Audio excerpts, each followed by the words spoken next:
me, if you will, please, to the end of the first letter of Paul to the Corinthians. So we'll be reading this morning from 1 Corinthians 15. Nearly the end. But before we do, let's ask God's blessing. Our gracious Lord and Savior, we thank you for these words of Scripture, that have been written for us and have been preserved for us down through the centuries. We pray that you would open our hearts and our minds and help us to receive the word that you have for us today. May the words of my mouth and the meditations of my heart be pleasing and acceptable in your sight, O Lord, my rock and my redeemer. Well, we're going to read kind of two selected sections out of the end of chapter 15. We're going to read verses 26 to 28, and then I'm going to skip and read verses 53 to 57. So starting at verse 26, Paul is talking to the Corinthians about death, about resurrection. And what he says in verse 26 is the last enemy to be destroyed is death. For God has put all things in subjection under his feet. That's a quote. And then it says, all things are put in subjection.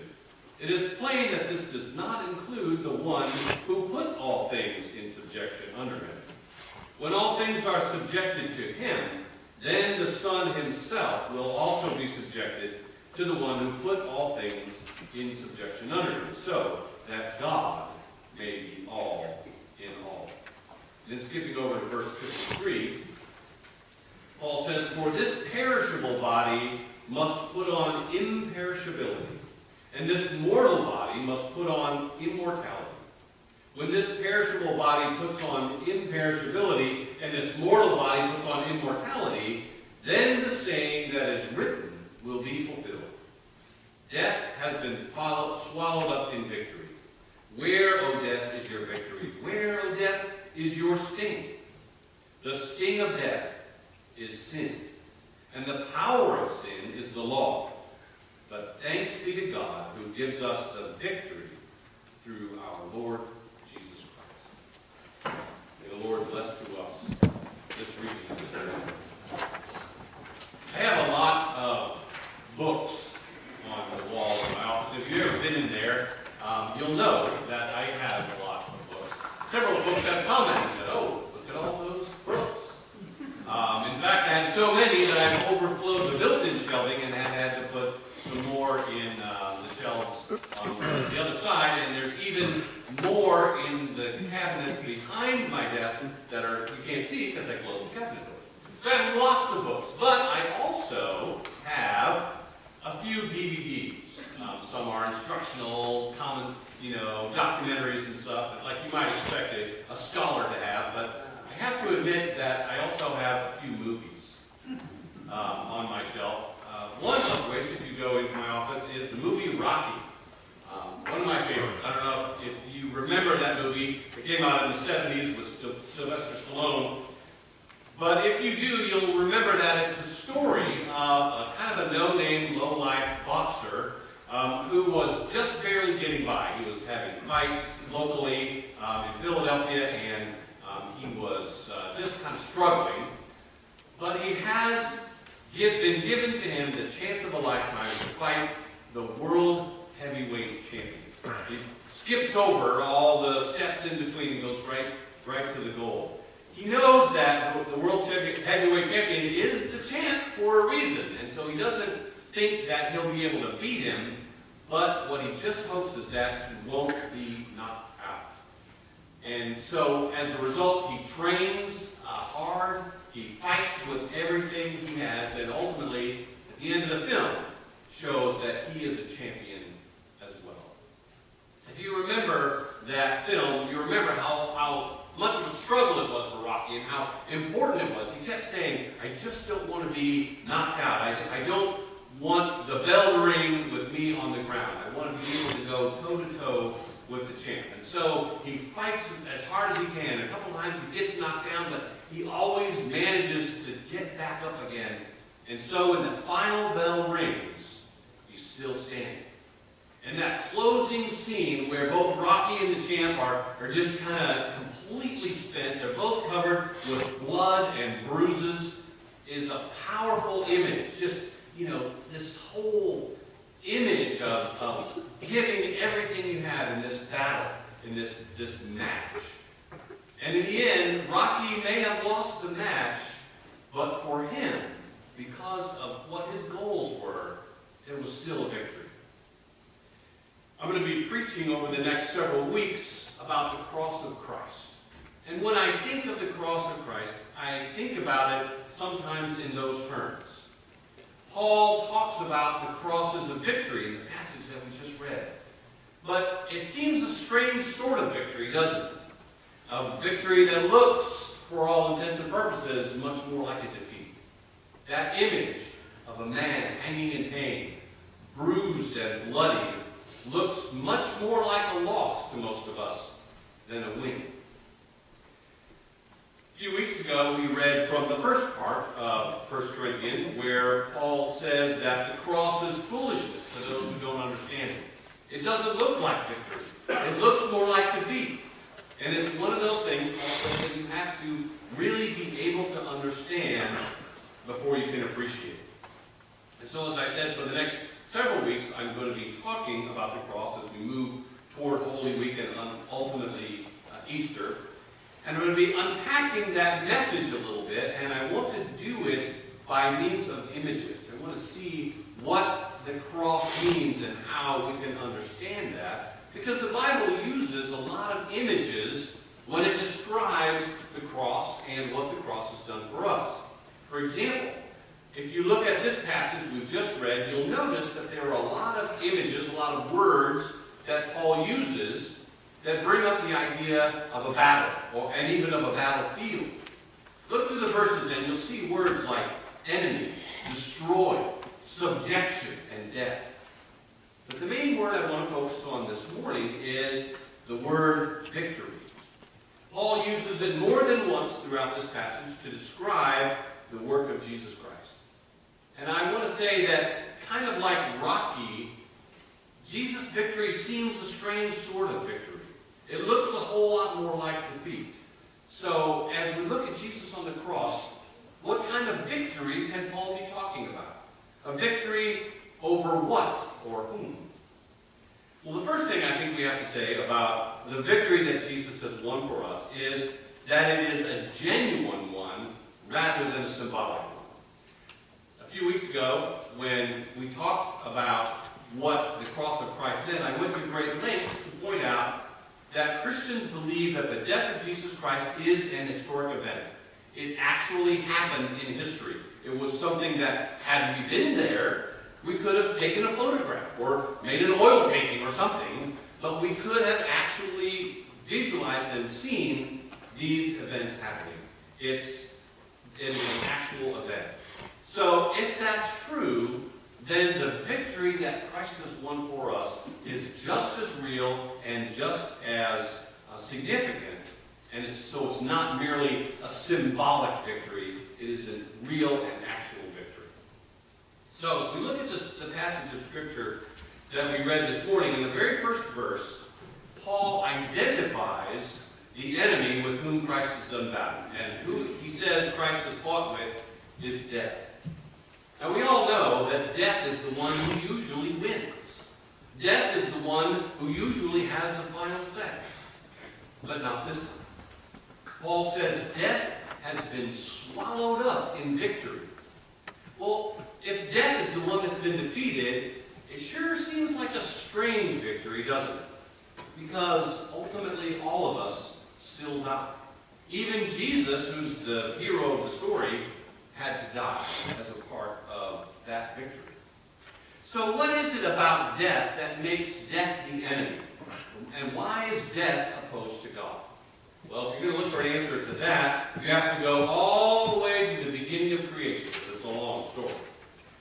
And that's the first time that we read about death in the book of Genesis, chapter 2. Well, the first part of the book of Genesis is all about God creating life. So it makes sense that death should be the enemy of God who creates life. In Genesis chapter 2, we read that God created Adam, God gave Adam life, and put him in a lush and beautiful garden. But having done so, God told Adam that he was free to enjoy all the fruits of the garden except for one. And that one tree was forbidden. And God warned Adam, said very carefully, if you eat of the fruit of this tree, you will surely die. Well, you know the story. Adam couldn't help himself. He and his wife were tempted, and they succumbed to that temptation. They ate, and ultimately they died. God told them not to, but they did it anyway. And so what they did, their offense was that they disobeyed the direct command of God. The very thing that God told them not to do, that's what they did. They broke God's commandment. They broke God's law. And when you do that, we have a word for that. It's called sin. In another letter that Paul wrote, he says, the wages of sin, the payment for sin, is death. Well, wage, obviously, is something that you earn, like payment for a job well done. But sometimes a wage can also be the consequences of a bad decision. Like all those home videos I've been seeing lately of people who are doing something stupid, like trying to ski off a snowy roof. Who thought that would be a good idea? All you end up with is a trip to the hospital. Well, the thing about sin that most of us fail to keep in mind is that we brought it on ourselves. God warned us not to. He said very, very clearly, this is a bad idea.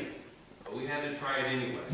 And like the thief who tried to steal from someone who had a good alarm system, now we have to pay the consequences. The wages of sin is death.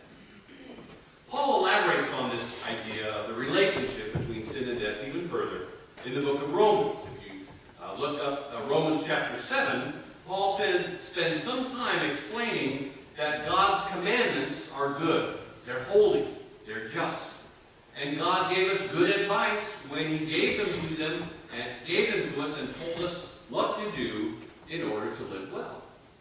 But just like Adam and Eve, we ignored God's good advice and we went on our own merry way. And that's what we call sin.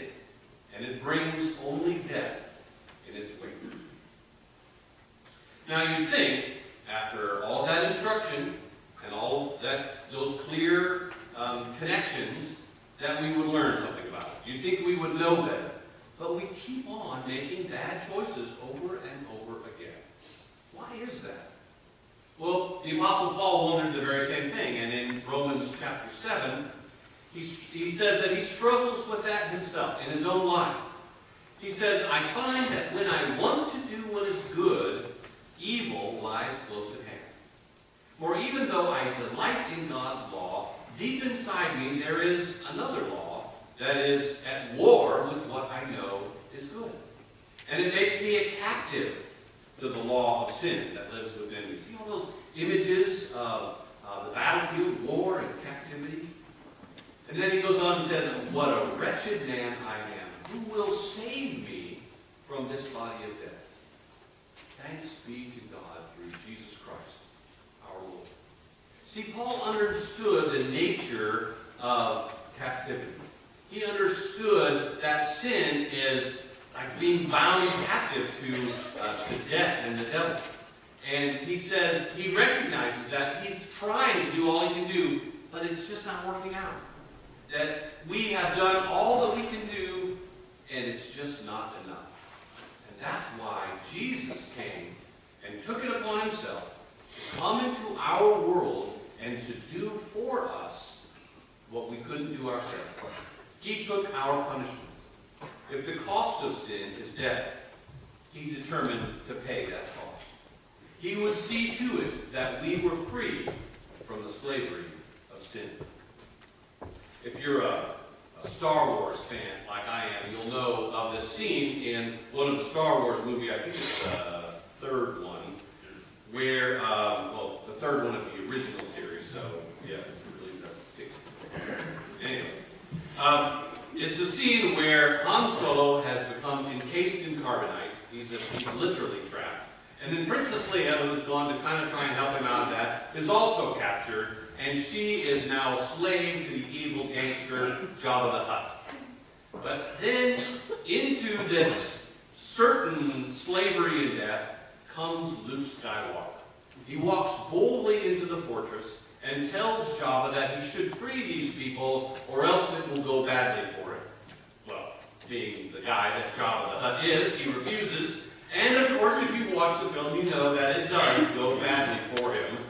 And Luke manages to rescue Han and Leia from certain death. Well, Jesus has done, in essence, the same for us. He has stormed the very gates of death's fortress. He has freed us from the slavery of sin. The question most of us have is, well, if that's true, why don't we feel any different? Why do we still fall prey to sin in our own lives? And ultimately, why do we still die? Well, that's a question that people have been struggling with for centuries. The great apologist C.S. Lewis said, it's kind of like in a war. Again, it's that battlefield image. In a war, there are certain events that turn the course of the war. There are certain battles that would be decisive and would perhaps break the back of an enemy and make certain what the outcome of that particular war will be. So at a certain point in the battles, victory is assured, and there is still a lot of country left to conquer. The generals and strategists might call it something like mopping up. But the basic, the war has been won. The decisive battle has been fought. In World War II, there's a story of Japanese prisoners, and one of the prisoners had access to a shortwave radio, and so as they were listening, trying to catch up, news and find out what was going on, one of the things they learned was that they learned of the collapse of the Japanese war effort. They learned of the Americans and the Allies coming in and capturing the southern seas, and that things were going well for the Allies, and that Japan ultimately was going to be defeated in the middle of 1945. They knew that there was only going to be a matter of time before they would be freed. The prisoners knew this. And what's interesting is that the day before they heard that news, they were a group of dejected and broken men. But the day after they heard that news, they were joyous people. They would laugh and cry as though they had been freed already. Their freedom was not accomplished, but it was certain. The same is true for us.